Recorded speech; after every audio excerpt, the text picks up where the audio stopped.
રહ્યા છો TV9 ફિકર આપની સાથે હું છું ઝરણા સોની। જેમાં સૌથી પહેલા વાત કરવાની છે જમ્મુ કાશ્મીરમાં થઈ રહેલી બરફવર્ષાને લઈને।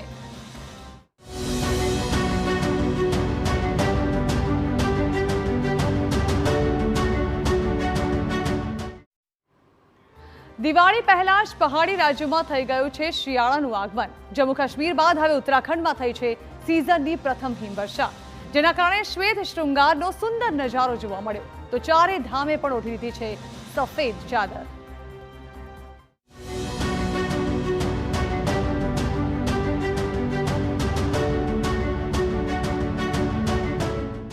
પહાડી રાજ્યોમાં પ્રથમ હિમવર્ષા।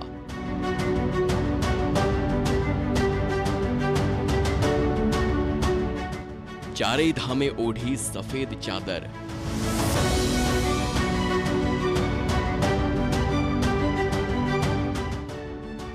તાપમાન ઠંડુકાર, પહાડો પર શ્વેત શ્રૃંગાર।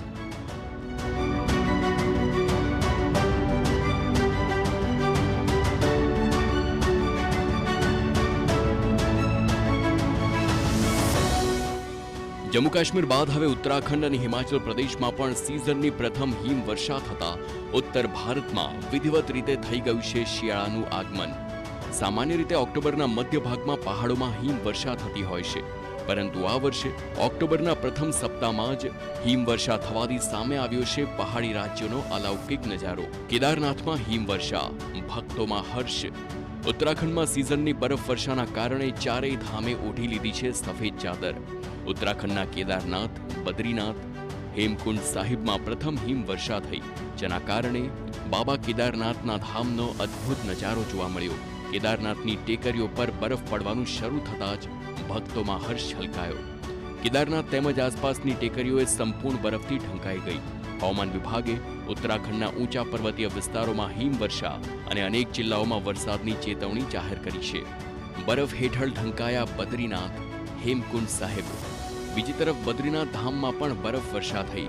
બદ્રીનાથ ધામની આસપાસ ઊંચા શિખરો બરફ હેઠળ ઢંકાઈ ગયા અને તેના કારણે સમગ્ર ધામનો અલૌકિક નજારો જોવા મળ્યો। નરનારાયણ પર્વત, ઉર્વશી પર્વત, માના ગામ અને આસપાસની ટેકરીઓ બરફની સફેદ ચાદરથી ઢંકાઈ ગઈ। તો હેમકુંડ સાહિબમાં પણ હિમવર્ષા થઈ। હેમકુંડ સાહિબમાં 2 થી 3 ઇંચ જેટલી બરફવર્ષા થઈ, જે બાદ હેમકુંડ ખીણ પણ બરફના પાતળા પડથી ઢંકાઈ ગઈ। બરફવર્ષાથી ખીલી ઉઠી સ્વર્ગની સુંદરતા।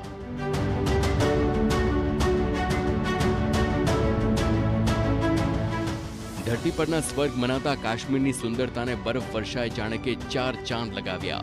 જમ્મુ કાશ્મીરના ગુલમર્ગ, સોનમર્ગ સહિત અનેક વિસ્તારોમાં હિમવર્ષા થતા અદ્ભુત અને મનમોહક નજારો જોવા મળ્યો।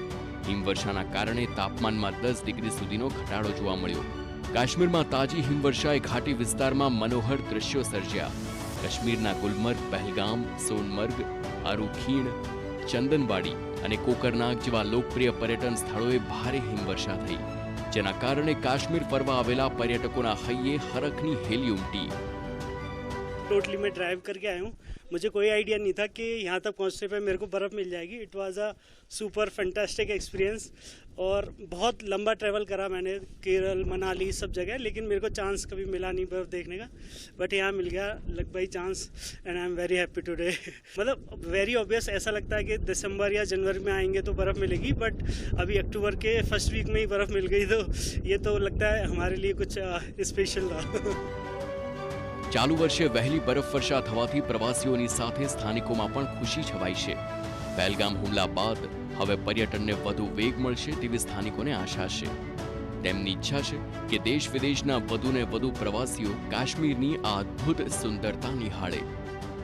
भद्रवा में जो है इस टाइम जो है स्नोफॉल हो रही है। इस टाइम जो है सफ़ेद चादर बिछ चुकी है और यहाँ पर आए डाइवर्ट हो जाए। टूरिस्ट बाहर से आए हुए हैं, हरियाणा से आए हुए हैं, दिल्ली से आए हुए हैं, तो इन्जॉय कर रहे हैं यहाँ पर।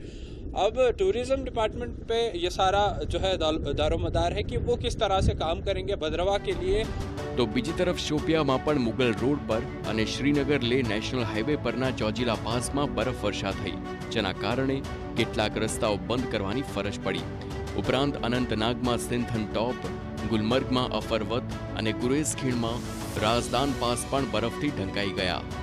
હવામાન વિભાગે હજુ પણ હિમવર્ષાની આગાહી કરી હોવાથી આગામી દિવસોમાં તાપમાનનો પારો વધુ ગગડવાના એંધાણ છે. Bureau report, TV9.